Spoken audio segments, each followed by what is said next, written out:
Jesus Christ. I just added myself to stage.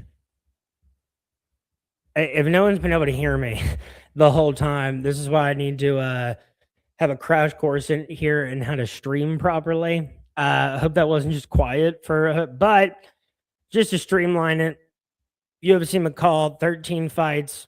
Follow me on Instagram at RotoBrady MMA. Follow and like, subscribe on YouTube. Hell, on Facebook, like the Facebook page and follow that. As soon as if I get a Twitter situation figured out, awesome. If not, that's their fault because they wouldn't give me my account back. Getting that Twitter account hacked was a big deal. If you didn't hear what I said because I didn't do the right stuff here, then what was I saying? Solo layout. Oh my Jesus. All right. Now we're really getting started. I should have toyed around with this a little bit more before just starting in. But again, if you didn't hear anything that I was saying before, check out King Arthur Capital Group at Fund Your Fight Camp on Instagram. If you're looking to make your career in fighting work more like a business, looking to, help achieve whatever your goals may be. If you're looking for a gift for the combat connoisseur in your life, especially with Father's Day coming around the corner, check out Fight Club Crate and use my promo code TAPTHAT15 for 15% off of your first purchase.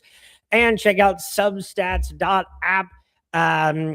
Providing amazing computer vision analytics and combat sports intelligence, the data that people have been missing, the data that people have been wanting, and the analytics that comes from the collection of that data. If you're just an enthusiast, a hobbyist, you're super competitive, whatever it is, you'll love Substats. Go check out the videos that Abraham Diaz is posting on Substats on Instagram. So much cool stuff, that they're doing with their models there. And go check out my interlude episodes with David King, Arthur McElroy, and Abraham Diaz to find out more about Substats and King Arthur Capital Group. All right, for the love of God, I hope that was the last. I hope that was the last hiccup. And so now, 13 fights for UFC Fight Night here in Macau, China. That's why it's starting at 4 a.m. And real quick, I went ahead and typed out earlier in the week. I made all my bets. I posted those on Instagram too. And so Song Yudong right now is minus 600. I like him by knockout or decision. Zhang Mingyang is minus 240. I like him by knockout or decision. Pavlovich over Tellison Teixeira. I like him by knockout or decision. Kaya Sakura against Cameron Smotherman. I like him by knockout or decision. Jake Matthews, I like by decision or submission over Carlston Harris. He's minus 500, though. That seems like a lot for Jake Matthews. We'll get to that. Alex Perez is just minus 138 in taking on Sumata Harry. And I like Perez money line. If I was going to be more specific, I would say by decision or submission, but I didn't think he'd knock out Charles Johnson either. So Perez money line minus 138 is, I think, a bargain. But, he did he just worked himself out of a pretty bad rut there for a while. Isak Lee is the plus 150 underdog against Luis Felipe Diaz. And I think Lee is a good value there. As the money on the money line, if I was going to go Diaz, I'd go inside the distance. Ding Mang is the minus 120 favorite over Jose Enrique. I like Ding money line. I think that's a safe number. Cody Haddon versus Aori K-Ling. I have seen Aori K-Ling at some crazy numbers. I've seen it. I swear to God, I've seen it in the 400s, but he's plus 320 right now. Cody Haddon, the minus 385 favorite. I like Aori K-Ling money line. I don't, we've seen picks like that fall real flat against some of these undefeated, oceanic fighters or guys that are young but don't have much professional experience. When we see those oceanic guys just come into the spotlight and immediately make a really strong impact. Fuck off. Take care of your underwears. I'm gonna you, man. We got Ray Saruya is the minus 350 favorite over Luis Gurule, which is crazy that fight got put together so quickly after Gurule had the fantastic fight just 2 weeks ago. I do like Saruya by decision or submission there, and Angela Hill versus Zhang Jingyan is the plus 150 underdog. I love Angela Hill, and in the fight she's in, you can almost always justify Angela Hill as an underdog pick. Like, she's in close fights, she wins close fights, she loses close fights. No matter who you pick here, I think you'll probably be sweating it, late in the fight. But like, as Angela Hill gets north of 40 years old, Jingnan is not that young, but I do have to say, I think by decision for Jingnan is the thing that makes the most sense. If I was going to go Angela Hill, you could go money line plus 150, or you could go by decision, because that is how she wins almost all of her fights historically. And 41 years old, that's probably getting, that's probably going to remain the truth. I don't see, too many more knockouts coming out of Angela Hill, but for someone who started combat sports so late in her life, we've seen new wrinkles added to her game, as time has gone on. But Angela Hill moneyline plus 150 is just fine. I have Rodrigo Vera by decision over Zhu Kongli. Rodrigo Vera, I think he was the favorite to start off, because I have Vera by decision, but I said Zhu money line or decision, and now we've got Rodrigo Vera as the very slight underdog. It's minus 115 to minus 105. It's practically pick 'em, but there has been a little bit of a shift there. And then finally, Jacqueline Amarim versus Loma Lubunmi in the first fight of the evening. Loma's the plus 108 underdog. Jacqueline is the minus 128 favorite. You can totally justify Jacqueline money line, but I think like a method of victory double chance, if you can find that, for Jacqueline by submission or decision. Like, I can see this fight. It's kind of up to Jacqueline Amarim. Like, Loma isn't like that much of a pushover on the ground compared to the competition she has mostly faced. But it's up to Jacqueline. I think if she wants to really pursue a submission, she can do that. If she decides to stand and play Loma's point scoring game, that's where she could end up in danger. Loma, a lot like Angela Hill in the way I feel about her, the way that I've betted her over the last few years or so. So Loma money line or by decision, the way she's overwhelmingly likely to win a fight, or Jacqueline money line, sure, it's only minus 128, submission or decision. Those are the outcomes that I think will happen. That's what I put together early in the week. So let's just talk about a few of these, like why I'm saying what I am. So like Song Yudong, it's crazy how actually little activity he's had over the last like 4 years or so.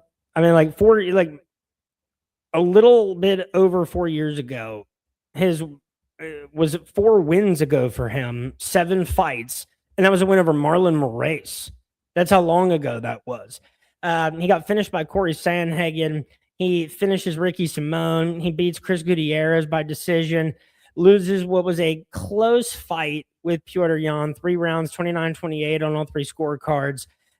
Beats Henry Cejudo, beats him down, really. It was the eye poke too. But it was 29-28. 2 of the judges' scorecards. Sal D'Amato had a 30-27. That fight was going worse for Cejudo than those numbers would suggest, I think. Thing about Song Yadong is he can, provide volume, but those shots hurt. Um, and the dude's tough too. Not many people have been able to finish him ever. I think he probably still thinks he should have gotten the win over Kyler Phillips too. So the only person that's ever finished Song Yadong in the UFC has been Corey Sandhagen, and that was in a 5-round fight. Now, what does this is now going to be Song Yadong's, I believe, third. Oh my God, Song Yadong has actually been in a surprising amount of fight night main events, 4 of them. And 2 of them ended in championship rounds, one in his favor, one against, because he did the main event with Ricky Simone. Went the distance in a fight night main event with Chris Gutierrez, went the distance with Henry Cejudo in a fight night main event. But that was like February of 2025. That was already that long ago. Now, the Sean O'Malley fight that just happened back in January at UFC 324 loses by unanimous decision. On paper, it was close. He landed a few takedowns on Sean, had a little bit of control. The striking number, technically, Sean O'Malley did outland Song Yadong. It was close in 2 rounds, and Song Yadong got the better of Sean in round 2.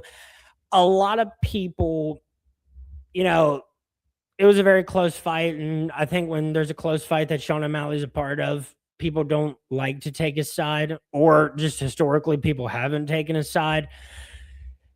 So it's hard to knock Song Yadong for any of that.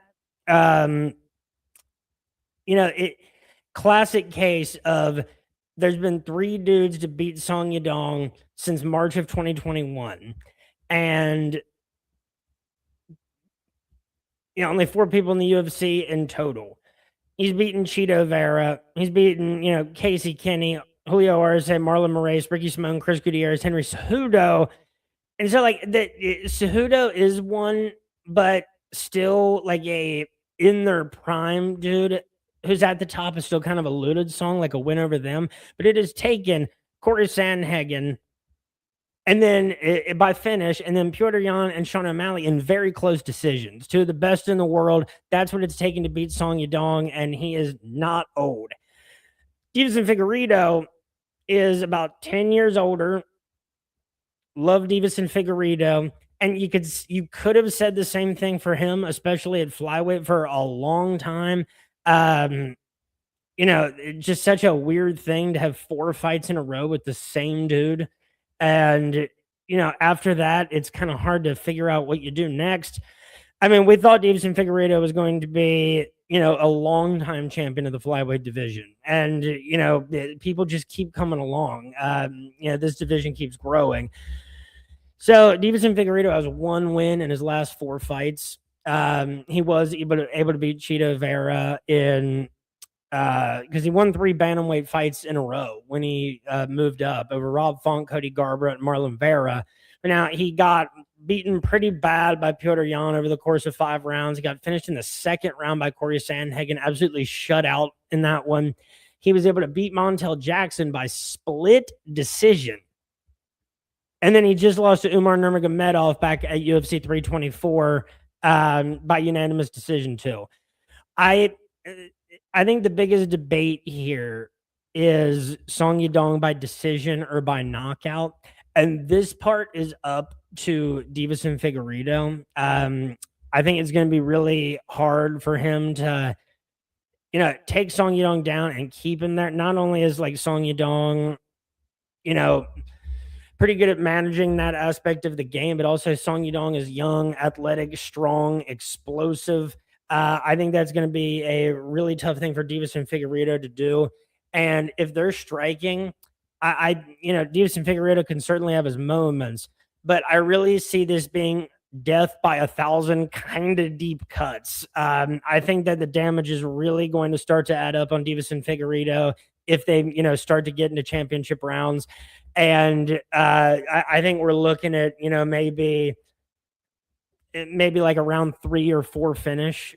I think that makes the most sense. I think it makes it to round 5. I think probably ends up going the distance. But I think that, this could end up being another, brutal fight to watch if you're a Divas and Figueiredo fan.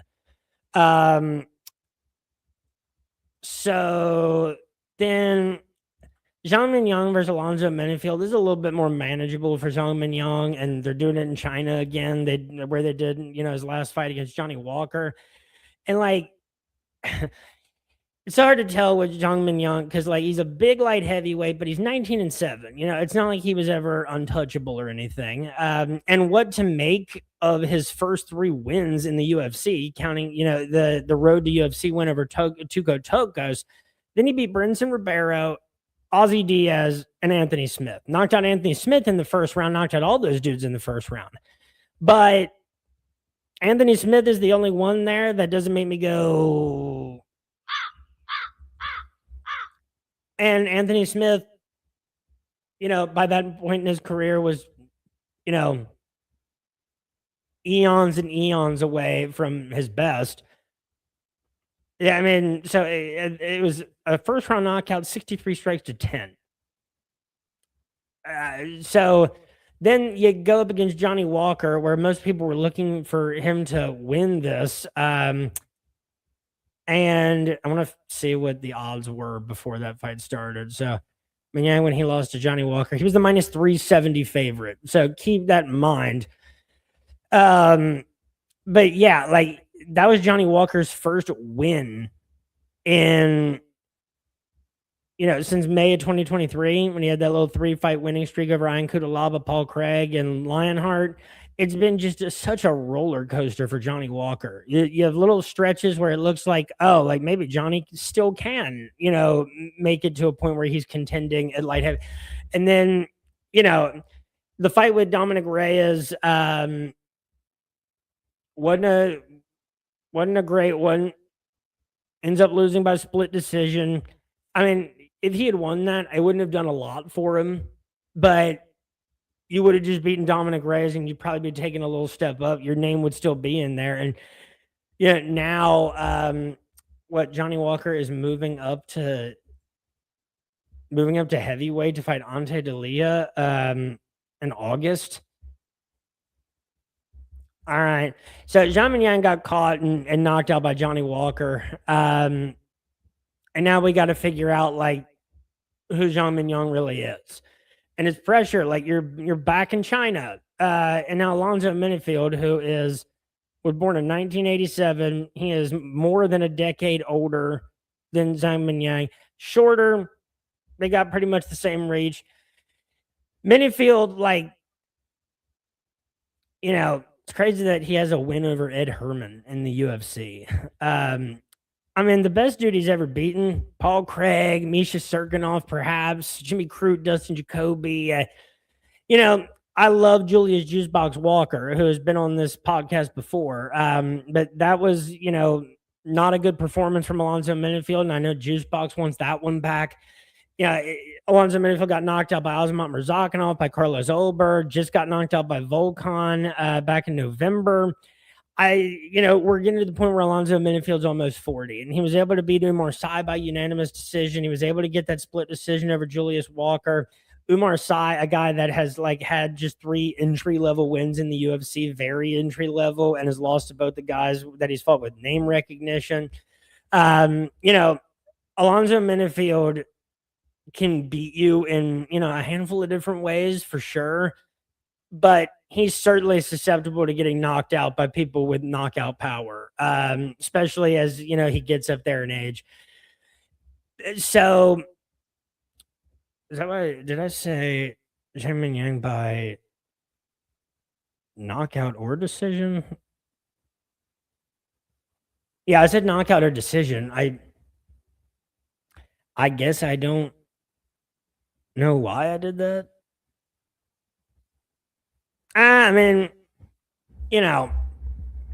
It's 3 rounds. That could happen. I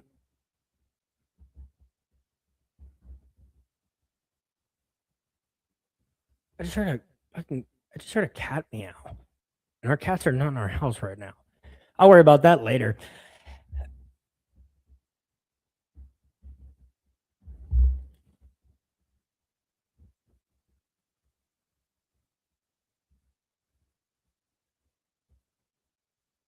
Never mind. It's just people outside at 12:39 a.m. Anyway, Alonzo's more and more susceptible and vulnerable to losing by knockout here as he gets up there in age. I think that's the more important part. So, like, if you wanted to go a little safer with it, you can do that method of victory double chance with a decision. But, if I had to pick one single outcome here, it'd be Zhang by knockout. That's not going to be like an awesome number. It's minus 175. It's not horrible. You could try to pick a round too, but I don't, that's tricky too. Because who knows where Zhang Mingyang's head is at after getting knocked out by Johnny Walker, what kind of pressure he is feeling. And by the way, Song Yadong to end up winning by knockout is plus 110. For the fight to go over 4.5, that's the number, over under 4.5. Yeah, I'd say under 4.5 is minus 101. That's a strange one though. Song Yadong, like in round 4 by knockout.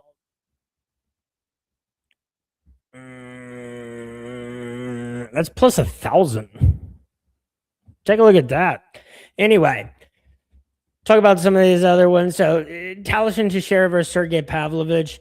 Look, I'm not gonna with Sergey Pavlovich. I still feel like I'm disappointed in him, but that was like before his last 2 fights. It's hard to remember that those even happened because what sticks out in my mind is, that knockout loss to Tom Aspinall for the interim belt, and then the unanimous decision loss to Alexander Volkov when, they had their beef and Pavlovich was the favorite. And he ends up, he was just kind of flat. He got out kickboxed by Alexander Volkov in that fight.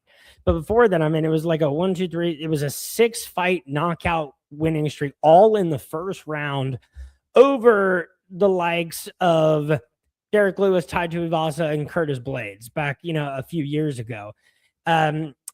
His only other loss in the UFC came in his UFC debut in 2018 to Alistair Overeem.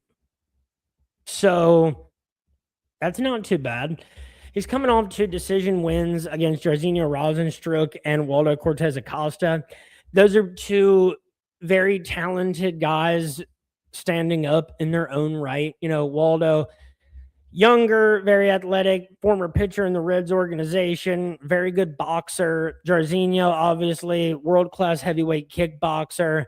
And Sergey found a way to beat them unanimously over the course of 3 rounds. Still, again, establishing himself as outside the top couple people at heavyweight. He's right there. And that still could mean you're thousands of miles away from wherever the heavyweight title is actually going to be at, doing another interim fight or another whatever the hell they're doing. But Talashin Teixeira, he will be taller than Sergey by 4 inches. They're about the same way. Sergey actually still has the reach advantage. Talashin's younger. Talashin is still certainly going to be improving. I didn't believe much in Talashin Teixeira's professional resume before he went on the Contender Series. He got that first-round knockout. Then he got a first-round knockout over Justin Tafa. And, that's all well and good. That's where a lot of heavyweights have to start. But the loss to Derek Lewis was quick. It happened at a point where, everybody was sleeping on Derek Lewis because he was up there in age. And, Talashin Teixeira was not ready for that. By the same token, he gets this win over Tai Tuivasa, but I did not come away with a great feeling about Talashin Teixeira from that fight. He had 7 minutes of control time on 3 takedowns against Tai Tuivasa. He did outstrike Tai Tuivasa by a little bit, but it was 29-28 on all 3 judges' scorecards. And the reason that happened was because Talashin Teixeira got tired and then got hit hard by Tai Tuivasa. And if Tai Tuivasa wasn't so gassed, he could have put Taliesin Teixeira away in that third round.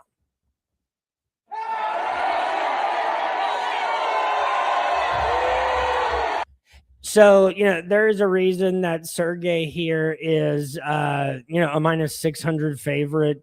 I think, this is this isn't a great method of victory double chance because it's going to be very close to exactly the same as what his actual odds are. But Pavlovich by knockout is minus 260.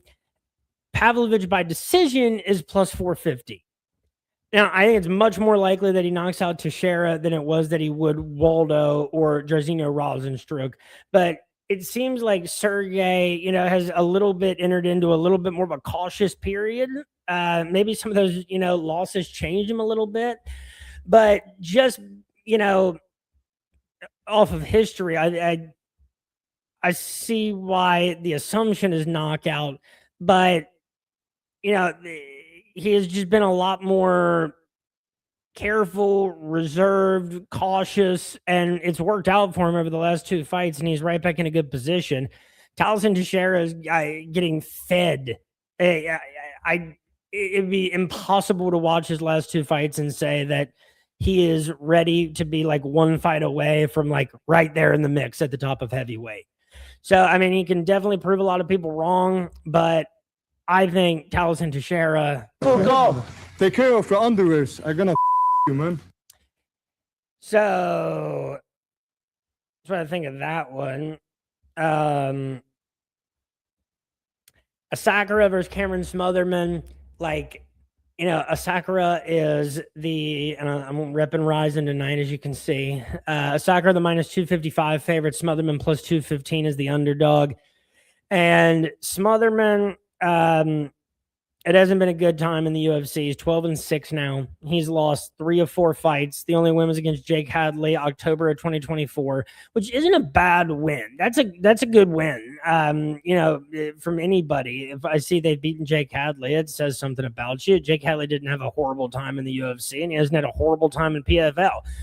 But like, he did lose decision to Serhi Saidi, and then like ends up fighting Ricky Simone.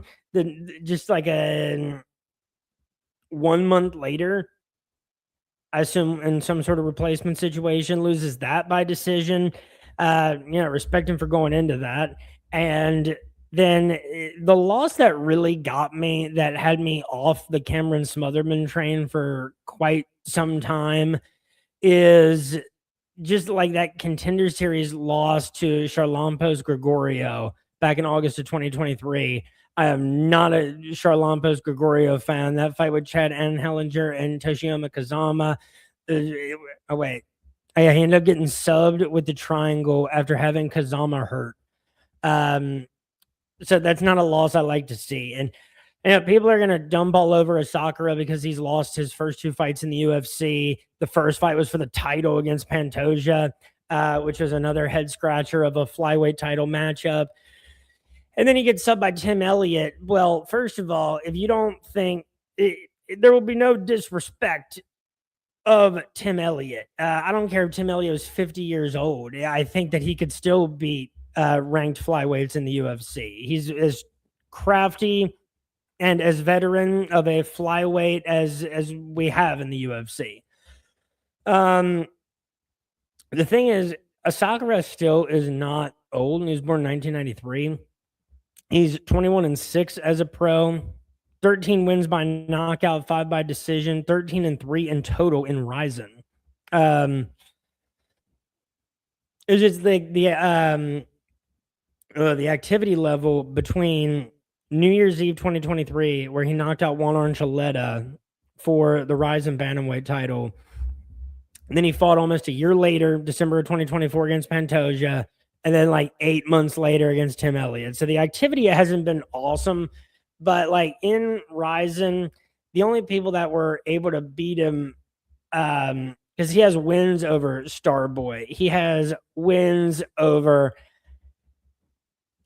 a lot of people who I could say their name and it would sound more important than maybe it is, but he beat Starboy, he beat Jae-Hoon Moon, he beat Kyoji Horiguchi, and those people later beat him not that much later in time.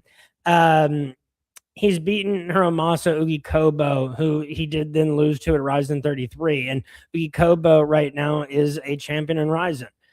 So, and then Yuki Matoya was the knockout right before Juan Archuleta. I still think Asakura has a lot to offer in the UFC. Maybe it's not championship quality. And, I think bantamweight is the right spot to be for him. That was where he was at his best.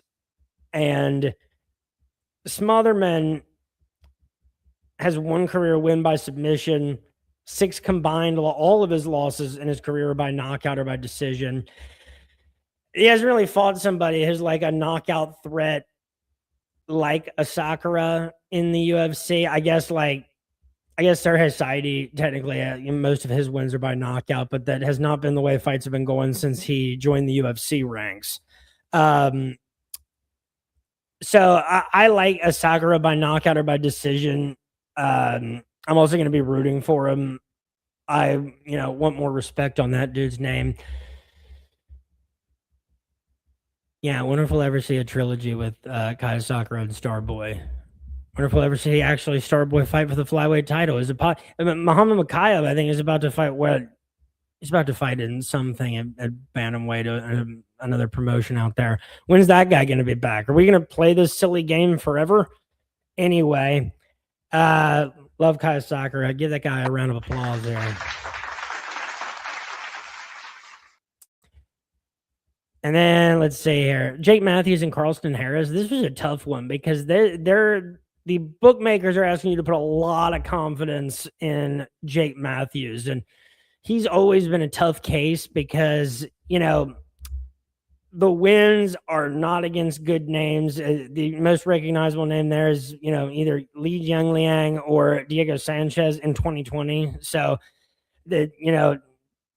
take that for the little that it was worth at the time. It's a guy that's been in the UFC since 2014, and he's, still just 32 years old.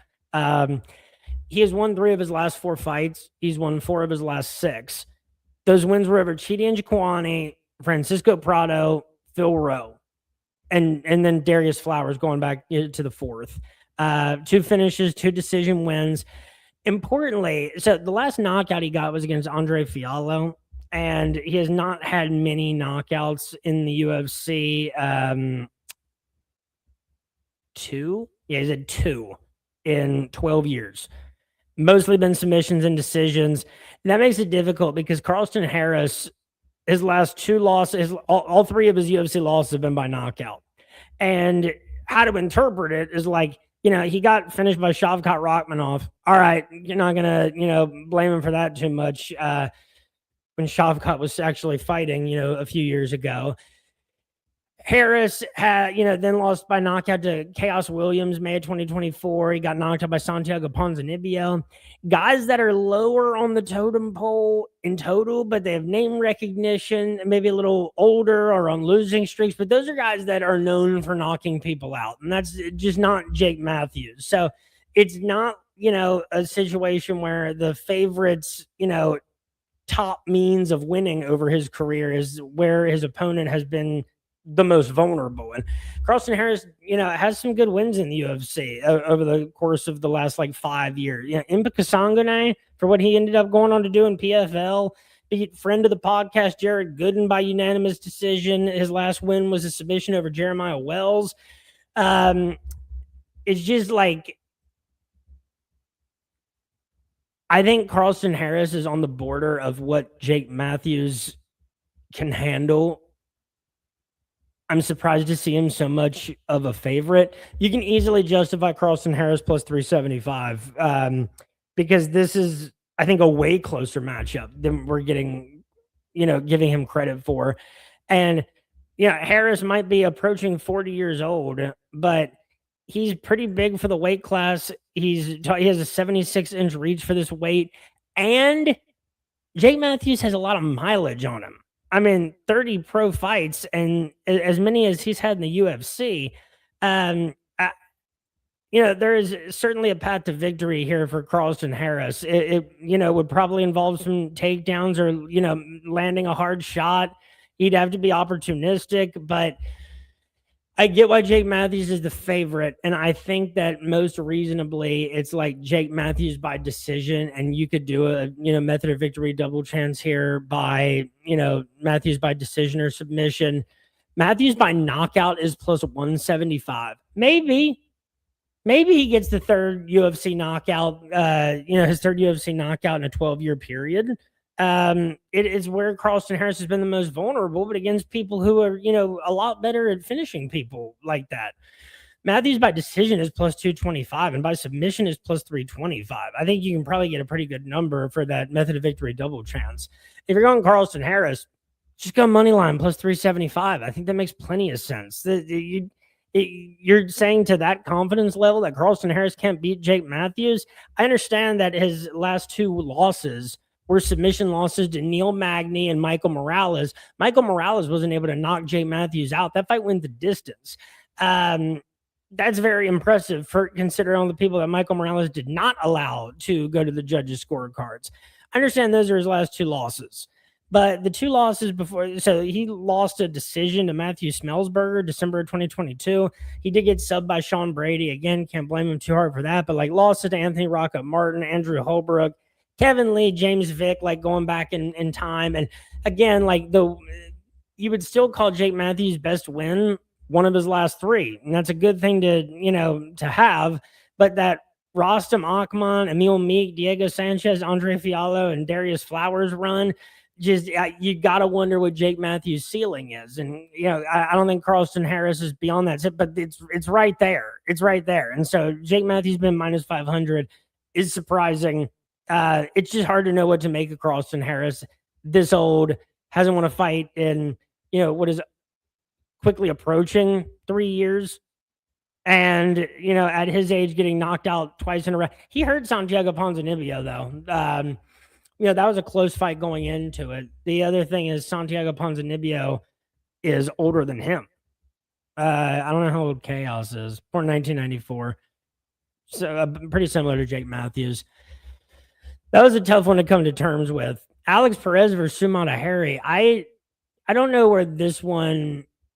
I don't know where this one's coming from. Because I was very much off of the Alex Perez train for a bit. And because as I've said many times, I don't think Alex Perez, you look at how he got his flyweight title shot. It was, it was opportunistic. It was not an awesome 3-fight winning streak.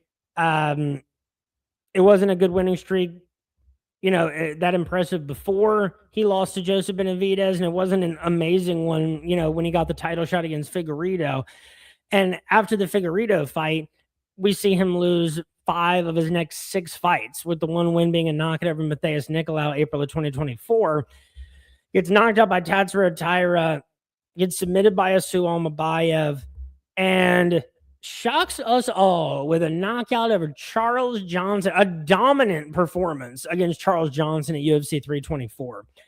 And the last 5 losses for Alex Perez, by the way, and the activity hasn't been great either, because I think he went almost 2 years without fighting in between Pantoja and Muhammad Makayev. But losses to Asu Almabayev, Tatsuro Taira, Muhammad Makayev, Alexander Pantoja, and Deiveson Figueiredo.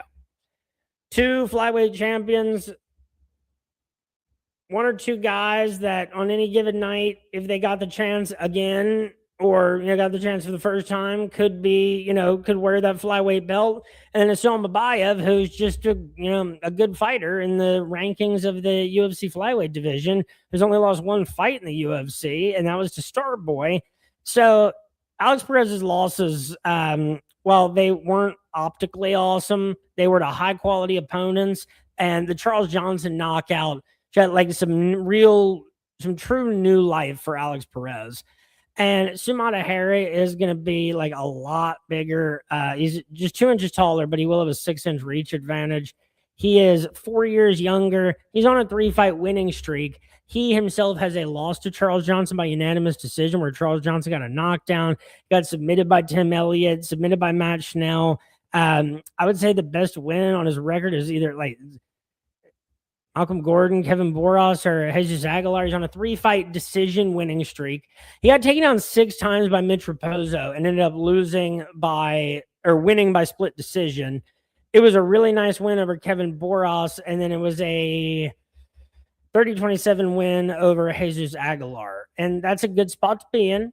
That's a nice winning streak for a guy that had lost 3 in a row, taking a step up in competition. Things seem to come in threes for Sumata Hari. After he lost his UFC debut to Luis Smolka, 3-fight winning streak, 3-fight losing streak, 3-fight winning streak. I don't know what that means, but that is what happened. You could do the fight math with Charles Johnson, but no fight math with Charles Johnson makes any sense. I want to tell me what you see. Let's go ahead and see by the fight what you saw in the ring. Of course, Sumata Hari has a reach advantage. He tends to a lot of the time. I think, what did he have? A 10-inch reach advantage on Jesus Aguilar, 4 on Kevin Borjas, 8 on Mitch Raposo. It was shorter against Charles Johnson naturally. Against Tim Elliott, 6-inch reach advantage. Lost that one. Matt Schnell, that one, 2-inch reach advantage. So, I mean, historically, he has done, pretty well but that's more a reflection of the tiers in competition he was navigating than just like the reach differences. I don't know how this fight looks. I think that there would be a fast pace to this one. I think that it probably takes place on the ground at some point. Either one of them I could see initiating that and trying to attack for, a submission or whatever it is. I could see there being a knockout. Alex Perez's hands looked phenomenal in his last fight. Sumata Hari is mostly won by decision, but he does stack up shots well, and Alex Perez has taken plenty of damage, over the last handful of years. I could see this being like what we love about flyweight, just fast paced, happening all over the place. I could see scrambles, good exchanges. I just think Alex Perez is still being underappreciated for what his most recent performance was. And the fact that, all those losses that did happen in that stretch from November of 2020 to November of 2025 were against, many of the best that the flyweight division has to offer. 2 champions, 2 guys still considered, some of the best young flyweights / bantamweights in the world, talking about Makayev. And Asoma Bayev, who's just a high-quality opponent. Beating Charles Johnson was a big deal for Alex Perez. He looked great there, and I'm happy with Perez money line, considering that, minus 143? I think it was I might have gotten it at minus 138 or something early in the week, something just a little better. So yeah, there's that. Isaac Lee and Luis Felipe Diaz at middleweight. Felipe Diaz, 16-5 as a pro, 31 years old, pretty, you look at him, you'd be able to pick him out of a lineup as a Brazilian fighter. 15 of his 16 wins are inside the distance. 3 of his 5 losses are inside the distance. Looked good on the Contender Series against Donovan Hedrick last October. Hadn't fought since July 2023 before that Contender Series fight, and it was against a 2-0 Daniel Oliveira at Paranagua Fight 9. A fight before that, it was a record ineligible fight, according to Tapology, it's been flagged. And a 3-fight losing streak with 2 fights in Brave CF, which is would be a good quality measuring stick, but he lost both of those. So you have to go back to August of 2020 when he was the Shooto Brazil welterweight champion. So Shooto Brazil, solid. He beat some good opponents there for sure. But that's now 5, 6, close to 7 years ago. And there wasn't many in Shooto Brazil. The couple that he had in Brave CF did not go well. The Contender Series fight did, sure. but Donovan Hedrick was 6-0, 29 years old. He didn't have much of a professional resume either before the Contender Series. The most experienced fighter he had ever fought in his career to that point was Raymond Butts in his professional debut. Hold on. Ramon Butts. And he was 1-10. His next opponent was 0-7, 1-2, 1-4, 2-2, and 2-1. So Luis Felipe Diaz, legit. The jury is definitely still out when you got these weird exclamation point flags on your Tapology. It was just 3 fights ago for you. Like it's been a while since he's had like a fight against someone with quality experience in quality promotions. And Yi the Tank Sok Lee out of South Korea, 26 years old, 6 feet tall, 74-inch reach, 4 knockouts, 3 submissions, 1 decision win. His only career loss is by submission. And it's a little it's tough to interpret here too. At least Lee, he had fought in like WLF a little bit. His opponent was like 500. It wasn't awesome. But he has a win in Gladiator back in September of 2023. Got that by a first-round finish against an 8-4-1 Shota Fuji. His only loss was to 12-9 Agalan Thanagosalam, December of 2024 by submission. He was like 24 years old at the time. And now he's coming off of 2 straight submission wins. The last one was against Daichi Mikami, 5-2 at Heat 57 last September. You just what did I say for submissions? For submission, I would assume is in play here, for Felipe Diaz. It's been a minute since he's knocked out an opponent in a fight that's like officially recognized by this particular site. I just think like this is a lot more of a 50-50 fight. We do not know as much about Diaz as people seem to think we do. And Isak Lee is getting better by the day at 26 years old. That dude is that dude's seems to be more of a real middleweight. He's at least fought in a couple of, a few decent promotions against opponents without horrible records. Love to see that. It's important. So Lee money line made sense to me. At what?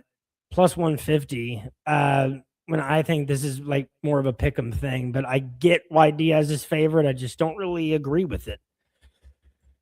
Next up, so Ding Mang versus Jose Souza. Mang is the minus 120 favorite. Jose Enrique Souza, called different things on different sites. He's plus 100. So Ding Mang, 35-9 as a professional. Now that's a Chinese fighter. 31 years old. This fight is going to be at 170 pounds. 28 of his 35 professional wins are by knockout. 2 by submission, 5 by decision, 6 losses inside the distance, 3 losses by decision. He's 1-1 in 1 championship. 0-1 in the Contender Series.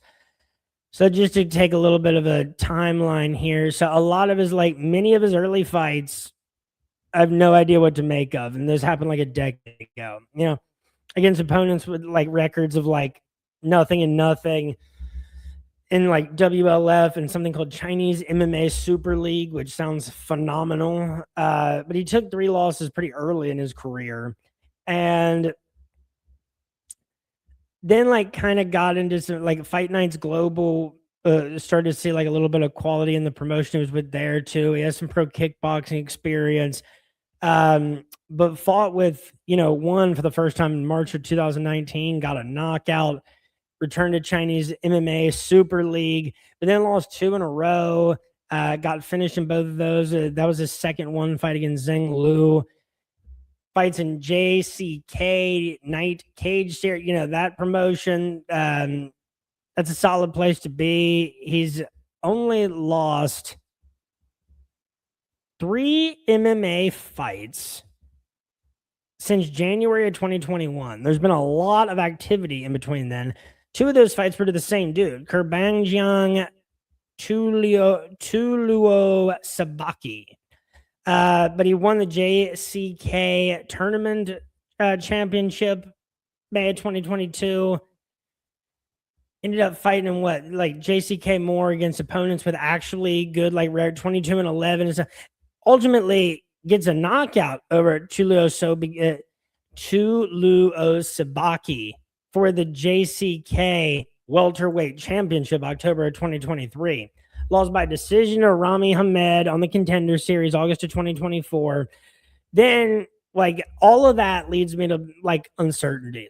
What the hell do I think of Ding Meng? That's a lot of knockouts. That's a lot of fights and wins. I don't know what to make of 95% of them. I do love that he ended up coming back and beating Tuluo Sabaki in the 3rd fight with the highest stakes possible for him. And then October of 2025, his most recent fight, because he had 2 canceled against Murali Husinov and Troy Green. He ends up getting a round 2 finish over Murali Husinov. Or they were going to fight again in Uriah Faber. So in that fight, won him the Uriah Faber A1 Combat welterweight title.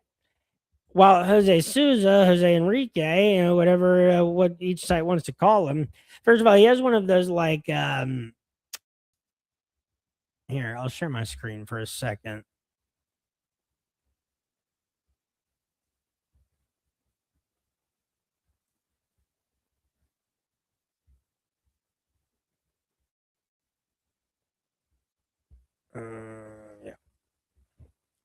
Yeah. Okay. That's the Tapology picture. Never an awesome start for me. Now he is 24. Maybe he hasn't had time to take a cooler picture. But that high school yearbook style picture has always been high school sports style picture has always been a red flag to me. But Souza 8-1 as a pro, 24 years old, has fought plenty at middleweight. He's 1-0 in LFA, 0-1 in the Contender Series. Most of his wins are by knockout. His only pro loss is by knockout. And I really wanted. I thought this was where I was going to end up going. I love how experienced Ding is, especially for a 24-year-old, still 24, who hasn't fought in a year and a half at least. His last fight was November of 2024. And there's been some, good promote. His last 2 opponents were 9-3-1, 8-4. He has a pro boxing win by disqualification, which is weird. Some fights in Shooto, Brazil. Split decision win over Pedro Oliveira at LFA 132 about 4 years ago. He got knocked out in the Contender Series by Yusaku Kinoshita. And Kinoshita at the current moment is, not in the UFC, hasn't been for years. His last fight was a knockout loss at Lamino Shuto 4 to Victor Valenzuela. I think that maybe without a few of Ding's more recent wins, I would have been ready to take a chance on Jose. But the fact that you take the last 3 fights, that vengeance win over Tuluo Sabaki for the JCK title, a decision loss in the Contender Series, so he's at least had the 15 minutes in that space, but then winning the Uriah Faber A1 Combat Championship as recent as October of 2025 and not being 35 years old ultimately swayed me to Ding. I think Jose Enrique is too inexperienced, too young for this guy, and probably, probably going to be a little rusty and probably a little nervous. And I think that nervous energy, it could result in a highlight knockout. or it could result in him getting knocked out and put on a highlight reel. Fuck off. Take care of your underwears. I'm gonna you, man. So I think Dang is a real bargain there at minus 120. And like if you had to pick, I'd say Dang by knockout or by decision makes the most sense. I think probably knockout, decision second place by a little, by a moderate margin. Because the question marks are more on Enrique's side, on Jose Souza's side, in him being 24, and what strides has he made since he last fought? We shall see. But whatever strides he made, I'm sure he'll make even more in the next few years. If he's able to stay a little bit more active. Let's see here. Eric Keeling and Cody Hatton. This was my. I need like a dog noise. This is my big dog of the week at bantamweight. Eric Keeling over Cody Hatton. Like I said, Eric Keeling plus 320. I've seen it high, like plus 450. I swear. Maybe I exaggerated that, but let's talk about Cody Hatton real quick. All right, the guy is 8-1 as a pro.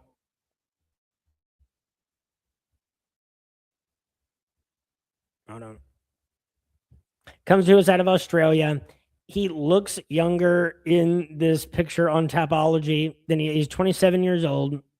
And 5 wins by knockout, 2 by submission, 1 win by decision, 1 loss by decision.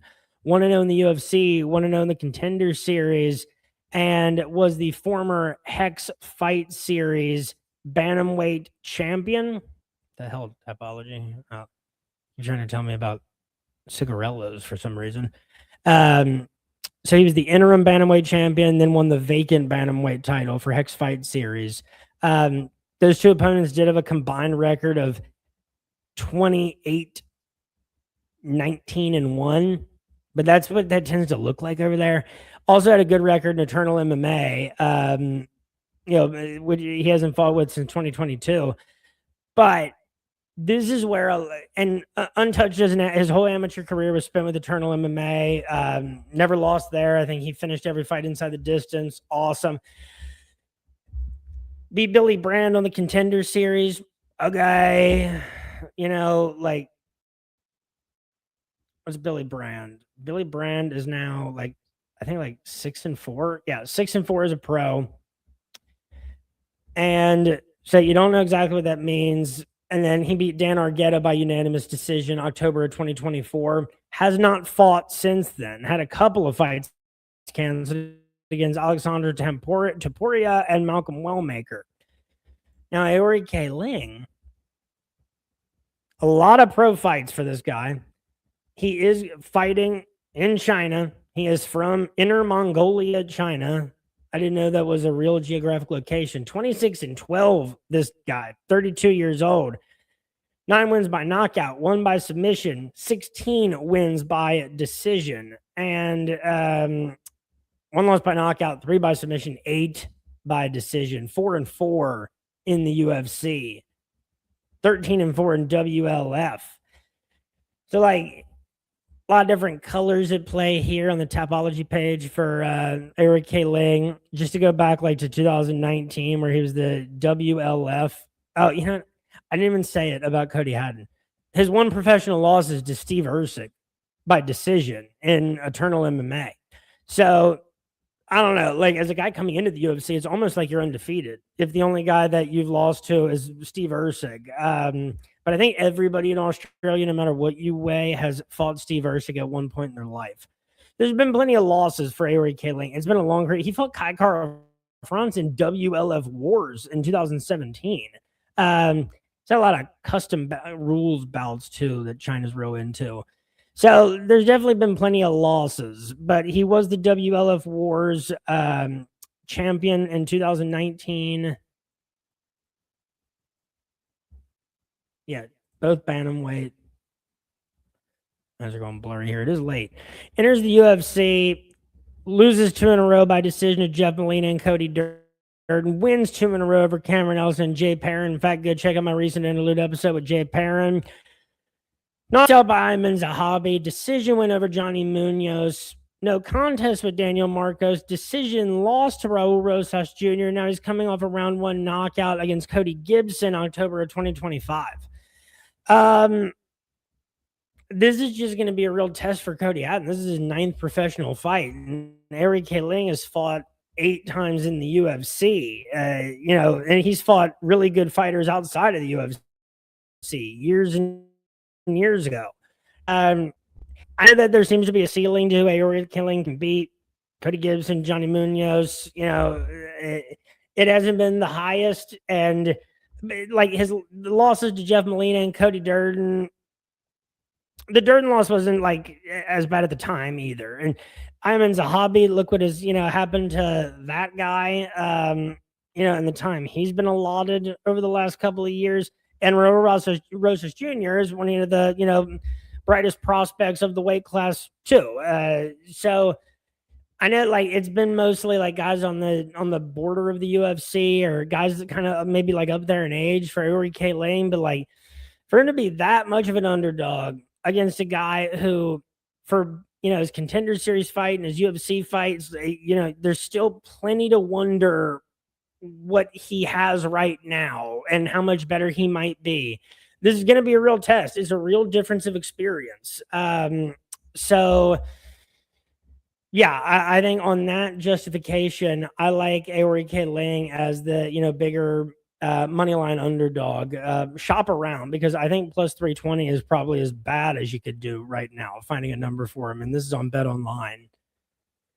Next up, Ray Saruya and Luis Garuli. Saruya is the minus 350 favorite. Garuli the plus 285 underdog. And Saruya, 10-1 as a pro. He is young. He's not even 24 years old yet. His birthday is like in a little less than a month, like 3 weeks. And it wasn't many fights like before the UFC either. But in the UFC, 3 road to UFC fights. Submits Ronald Siahan. Decision win. This is like 3 years ago. Decision win over Mark Klamico, where he had 8 takedowns, got knocked down. But those 8 takedowns, like that's what he can do. Like volume takedowns, and he can hold people there as long as he is needed to. Wins road to UFC, knocking out Jinyu Shiyu. And then a decision win over Carlos Hernandez. It was unsanctimonious, 29-28 on all 3 cards. But the takedowns and the control time made the bigger difference for Saruya. He had a really good second round, but he got outstruck in round 1 and round 2 by Carlos Hernandez. It's just that then he took a big step up in a fight that was not a good matchup for him at all. It isn't a good matchup for anybody because Ray Saruya's only professional loss is to the current UFC flyweight champion, Joshua Van.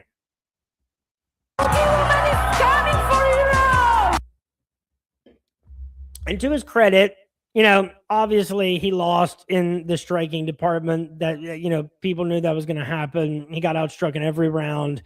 It wasn't a gigantic margin, especially like in head strikes. He got like way outstruck to the body though by Joshua Van. He landed 4 of 21 takedowns. Not a good percentage, but he was able to get control out of it. He knew where his strengths lied and ended up losing 30-27. But like, he had some success against Joshua Van and what he does well. It's just that was a bad matchup for him. And, Saruya very much a guy on the way up for how young he is. And you're that young, you're 23 years old right now, and your only professional loss to the guy that's the current UFC flyweight champion. Garuli will be at a 4-inch reach disadvantage. Garuli is also born 9 years earlier, about 9. He was having a real rough go at it in the UFC. He won that. And this is the weird part. All right, so for this matchup. On the Contender Series, he beat Nick Piccinini by split decision, outstriking him 105-64. He got taken down 10 times on 20 attempts and controlled for 5.5 minutes. That's why it was a split decision. Even though Garuli pretty much outlanded him in every round. It was one strike difference in round 3. I know he won that fight, but it was split for a reason. Piccinini was able to get a lot of takedowns. It took a lot of attempts, but he got a lot of takedowns and controlled for a while for it. That's why it was split. And I think Ray Saruya is more talented than Nick Piccinini. I think Saruya is going to have improved a lot. And obviously, it makes sense he's going to have been working on his striking. Really got knocked out by Ode Osborne. He lost a decision to Jesus Aguilar, and he lost a decision to Alden Correa. They went similar ways. Like, there wasn't a lot of taking down. He just got outstruck by both of those dudes. And for Jesus Aguilar, I guess he's actually won more than it seems. Jesus Aguilar's actually won 4 of his last 6. And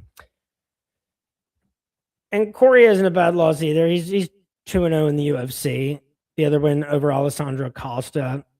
So that's not bad. Correa is still pretty young too. The crazy thing is, and why where there's a little bit of danger present for Saruya, but what makes this such a weird fight to be happening now is on May 16th, 2 weeks ago, Luis Garuli fought Daniel Perez at UFC Fight Night, Allen versus Costa. He won by unanimous decision. He outstruck him 149 to 113. It was 30-27 on all 3 scorecards. It was a great fight. It was a banger. They both were dogs in there. The problem is, Garuli can really throw caution to the wind, and he's willing to, just rock'em sock'em robots exchange back and forth. Ray Saruya, I would be shocked and disappointed if he, allowed himself to fall into that trap. Also, Daniel Perez was born in 1988. He has 1 win in the UFC in 5 tries, counting the Contender Series. It was over Victor Altamirano, September of 2024. But, Perez is older. He doesn't have the type of skill set that Saruya has. He had these sizable gaps in his fighting too. So the win over Daniel Perez, you would have hoped for Garuli that he could have gotten a finish against that dude. Perez is obviously tough, but look, even if Garuli is able to land 100 strikes, I think Saruya can get 3, 4, 5 plus takedowns, maybe even 10 if he wants them. If he fights that hard for it, I think he can do more on the ground in terms of damage than Piccinini was able to. And I think if the fight plays out similar to that Contender Series fight and Garuli is able to find success hitting Saruya, I don't think Saruya is going to hang around for it. And I think if it was a split decision this time, I think this is one that would go Saruya's way. It was hard to call an outcome for this one too. Saruya has actually won a lot more inside the distance than you would kind of think. 3 of his last 4 fights have gone the distance. And, 2 of his last 2 finishes were against Road to UFC opponents. So it's hard to know exactly what that means. Saruya was 21 when he was on Road to UFC. So I think Ray Saruya probably gets 4 to 8 takedowns, and either not many strikes are landed or Garuli lands a lot, Saruya lands enough and possibly works towards, a submission. I think all 3 of Garuli's pro losses have come in the UFC. He hasn't been submitted yet. Ode Osborne knocked him out. I would have to say Saruya by decision makes the most sense. I think Saruya is going to kind of have his hands full with Garuli. Just 2 weeks ago, having that junkyard dog performance. I think Garuli is going to be in good shape. He's, maybe he's a little bit run down, but I think he's probably going to have some momentum and some adrenaline coming off that fight 2 weeks ago. This is a big opportunity he's stepping into. So I like Saruya by decision. Guruli would have to make a lot of right decisions, would have to execute really well, and Ray Saruyi would have to make a good amount of mistakes for Guruli to pull this one out just 2 weeks after beating Daniel Perez. 3 fights left here. Angela Hill versus Yang Jingnan at strawweight, obviously. Angela Hill plus 150, Jingnan minus 175 favorite. For Jingnan, I had to get a Tapology to get the real career history. 19-2 as a professional. Jesus Christ, come on. 19-2, 38 years old. Fighting out of Bali, Indonesia. That's just interesting to me. 10 wins by knockout, 8 wins by decision. 1 loss by submission, 1 loss by decision. That's it. She's 10-1 in one fighting championship. So to go back from when the one run started, her only one of 2 pro losses came in 2015 to Colleen Schneider. She got with 1 championship December 2017. And in her second fight there, she won the vacant flyweight championship over Tiffany Teo.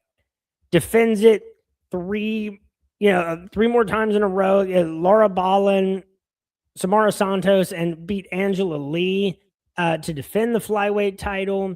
Then takes on Lee for the strawweight championship and gets submitted. That's her only other pro loss, and it happened close to it happened more than 6 years ago. Beat Tiffany Teo again, defended that flyweight belt against Michelle Nicolini, defended against Ayaka Mayura, defended against Angela Lee again. And that was in 2022. Then there was a hiatus from fighting. She was going to fight Stan Fairtex in 2024. It got canceled. And then comes back March of last year and gets a decision win at strawweight over Bo Meng. Bo Meng, 23-8 as a pro. She's just 30 years old, and she has fought a lot of good people and won and beaten them too. So, if you had, without the win over Bo Meng last year, you'd be saying especially she fared a lot better at flyweight. But it's just been too long, and now she's 38. But that win against Bo Meng, it just puts her right back in the oh yeah, she can do this for sure. Angela Overkill Hill.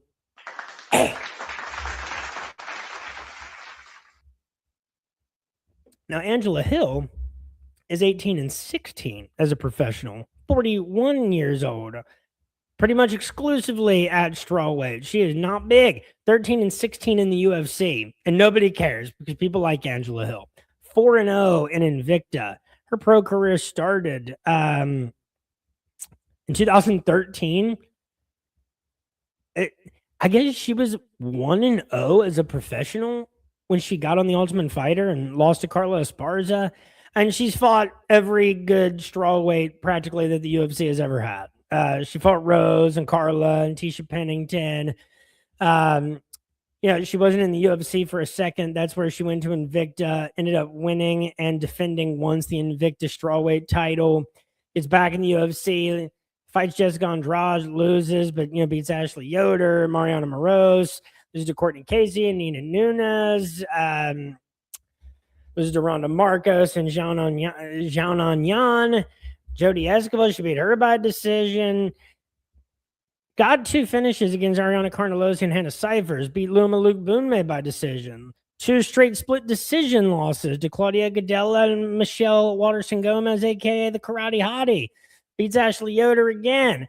Loses 3 in a row. Tisha Pennington, Amanda Lemos, Verna Jandaroba. Beats Lupi Godinez August of 2022. This is all just the volume here from Angela Hill is insane for someone who started training in Muay Thai at 28 years old. Something absolutely bananas. Beat Emily Ducote. Lost to Mackenzie Dern by unanimous decision. Beat Denise Gomez by decision. Submitted Luana Pinheiro. I don't think too many people saw that coming. Now she's lost just 3 of her last 4 fights since August of 2024. But she still won, you want to get a larger sample? She's 3-3 in her last 6. She lost to Tabitha Ritchie by unanimous decision, Eisman Lucendo, and Fatima Klein.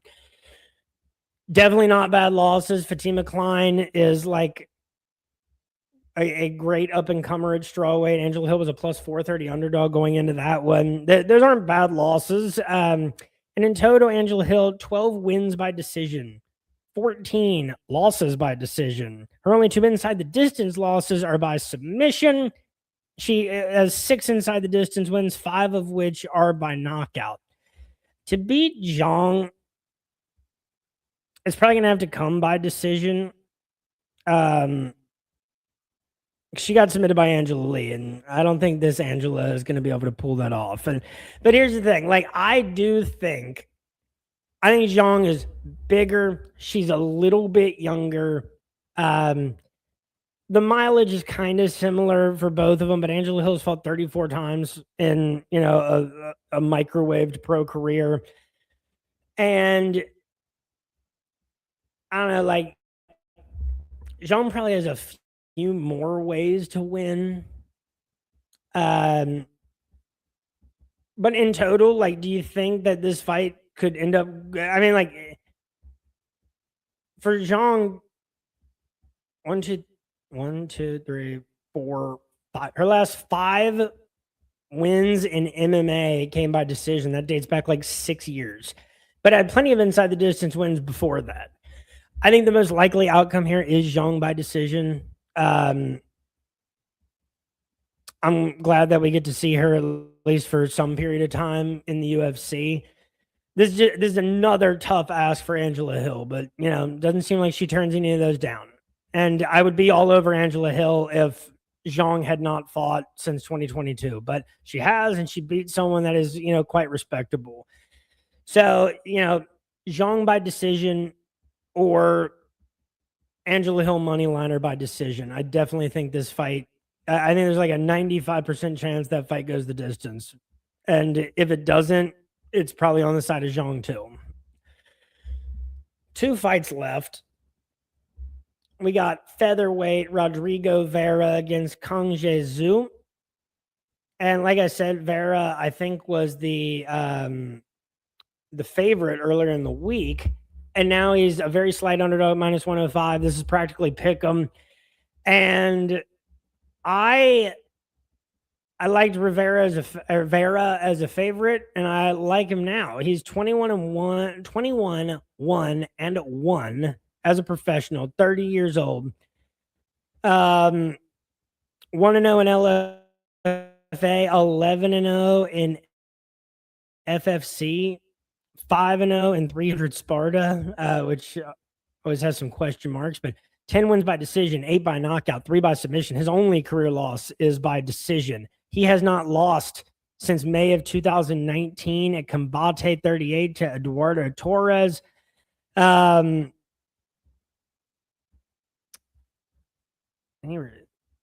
see. I mean, the records of these opponents are mostly good, especially like when he gets into this period. So like October 2021, he wins the FFC bantamweight title, defends it against a 10-4 Nicholas Varela, defends that against a 9-5 Jonathan Martinez.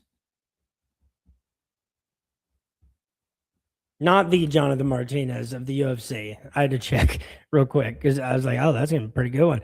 And then defends it again against Rickson Zinedine, a name that if you're following FFC on a regular basis, you're certainly familiar with. Defended it again against 15-5-1 Carlos Eduardo, May of 2024. Beat Jonathan Caetano by unanimous decision, 8-2 opponent, LFA 209. Coming off a unanimous decision win over João Oliveira, 14-5, Shooto Brazil, August of 2025. He's just like pretty much he has one loss in all these fights, and he's not old, and the promotions have been reputable. He's been a champion, several times over, has experience in, those kinds of situations. Zhu is now the very, very slight favorite. This dude's out of China. As I've said many times on this show before, like that could be a good thing. It could be a bad thing, depending on who you are as a person. I will say, like, obviously, Vera, a lot of those fights were at bantamweight, and this one's going to be at featherweight, where she was, much more of a legitimate 145er. But like fighting in front of your home crowd or in China, there's a lot of pressure with that. It can be a motivator. It can be something that makes you more nervous. It depends on the person. We'll see. But he's got 12 wins by knockout, 0 wins by submission, 1 loss by submission, 9 wins by decision, 3 losses by decision. He's never been knocked out. 1-0 in 1 championship, 6-2 in Chin Wu Men MMA Professional League, 4-2 in JCK, and 5-0 in WLF. Obviously, with his record being 21-4, he hasn't done much losing either. And his last loss is April of 2023. Damn it. He's 30 years old, too. So these guys are about the same age. Here's the thing. I think outside of like Road to UFC, and I'm about to say like I give the credit to Road to UFC, and it's very comparable to like maybe like being the kind of like champion of Fusion that Vera was, but it's both of those things can be so up and down, who you're fighting in those promotions on any given day, and or Road to the UFC, that's a lot of guesswork, and you don't know what a lot of those guys' professional resumes mean. And we've seen like when a lot of guys come into the UFC after just beating Road to UFC people, they struggle when it's anybody who isn't a Road to UFC person.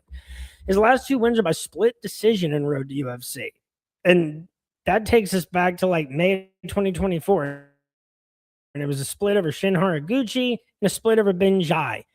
Those are good fights. It's just like 2 split decisions in a row is really treading on thin ice.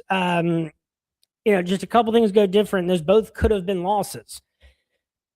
Most of his losses have been by decision, and he's lost some close decisions in the past. I'd probably give a little bit more professional weight to Vera in that like he's fought several respectable names in FFC and beat a good opponent in LFA.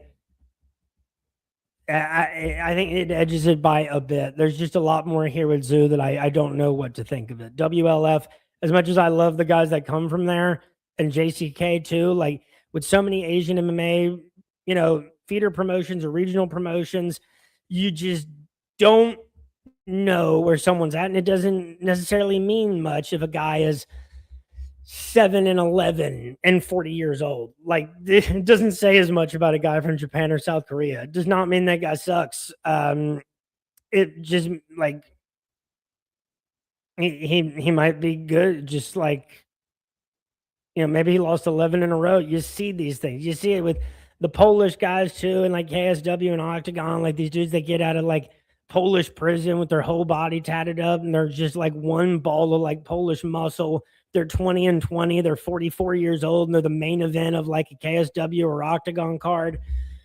That's the state of MMA around the world, I like Vera just money line on this one, especially now that he's the very slight underdog. Most of his wins have been by decision. You do method of victory, double chance, decision, and knockout. That makes up 18 of his 21 pro wins. But if I had to pick one, I'm going Vera by decision. He's just been winning by decision too often, and Zhu has just lost by decision way too often over the course of his entire professional career. It just historically makes sense that he's tough to finish, and Vera, he doesn't have a problem finishing people by knockout, just doesn't happen as often as he wins by decision. As he has stepped up in competition, those decisions have become more frequent. So very close one there, but I think Vera's the way to go. And now you get him for a better price than you did earlier in the week.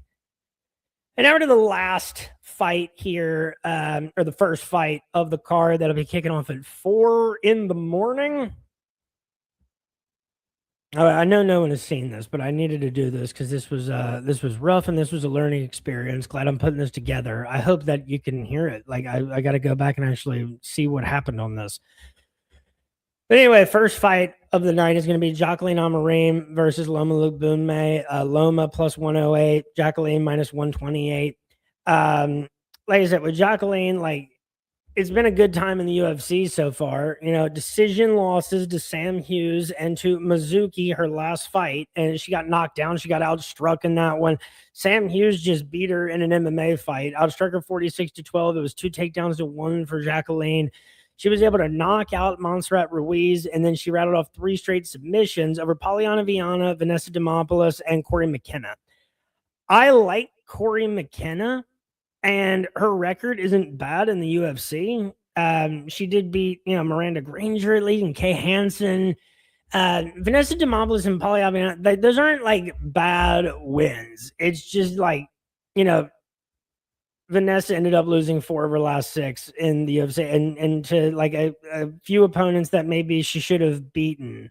And also, like, you go back how far. She got that win over Kanako Murata too, that many people, including myself, did not think she won. But Murata could have done more. What are you going to do? And I had bet on Murata, so of course I'm upset. And like Viana, McKenna, Montserrat, those are all wins of a very similar vein. Sam Hughes and Mizuki, Mizuki has a better record in the UFC than I thought.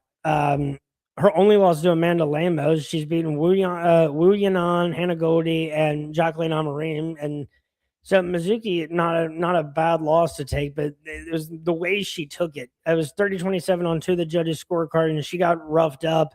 Sam Hughes, she's won 3 of her last 4 now, even though she's 11-7. Not bad losses, not awesome wins for Jacqueline. But the 3 straight submissions is where I think, her greatest chance will lie here. Loma will be at a huge size disadvantage. She's 2 inches shorter. She will have a 7-inch reach disadvantage. She is a little bit younger, actually, than Jacqueline. And Loma has been one of my favorite strawweights to bet, since she arrived in the UFC. In total in the UFC, she never fought in the Contender Series. All but one of her fights have gone the distance. The one that didn't was a submission against Elise Reed, which is like, put an asterisk by it, because a lot of fighters that don't really finish people can get a finish against Elise Reed, and it doesn't mean they're going to do it against like better opponents. But like Loma, won 3 of her first 4 fights in the UFC, including a win over Sam Hughes by unanimous decision, outstriking Sam and taking her down 4 times. Beat Jinyu Frey. She's won 4 of her last 5. She had won 4 in a row before her last one over Denise Gomez, Elise Reed, Bruna Brazil, and Estela Nunes. Not the best string of names, but 4 in a row. She got takedowns in those fights, 3, 2, 4. She can land strikes with volume up to 80, 100 if need be, if that's the flow of the fight. But she is an underrated mixed martial arts fighter, even though I always talk about her being like an Angela Hill kind of style. When they fought, I was so excited, like, what's going to happen here? Loma's just so good at point fighting. Split decision, unanimous decision, whatever it is, she does very well to position herself well and present herself well to the judges. She is coming, so her 3 UFC losses and 3 of her 4 professional losses: Angela Hill by unanimous decision, Lupi Godinez by unanimous decision. She got taken down 5 times by Lupi. The fight with Angela Hill is very close, 29-28 on 2 of the 3 scorecards. Lupi, it was 30-27 on all of them. The takedowns were a big difference. And then she just last September lost by unanimous decision to Alexia Thenara. Got outstruck 44-30. She got taken down 5 times, controlled for 10 minutes, and lost 30-27. But Thenara is 4-0 in the UFC, 14-1 as a pro. Has beaten Loma and Molly McCann and looks phenomenal. So, in Bruna Brazil, whatever. What a story of Molly McCann, too. So her 3 losses in the UFC, 3 of her 4 pro losses, are not bad losses at all. I think they're better losses to have taken than the ones Jacqueline, has on her resume. And what it took to beat Loma handily is, those takedowns in both volume and having to control for quite some time. And then Angela Hill, like that was going to be a toss up. Like, it was just going to be those two racking up, point until one of them wins a close decision. But, the last two losses she took, the takedowns were a big factor. And Jacqueline Amorim, while she is great, at being aggressive and looking for finishes on the ground, she's not a big takedown person. She got 2 takedowns against Sam Hughes, and it didn't amount to a whole lot. Like 3.5 minutes of control time.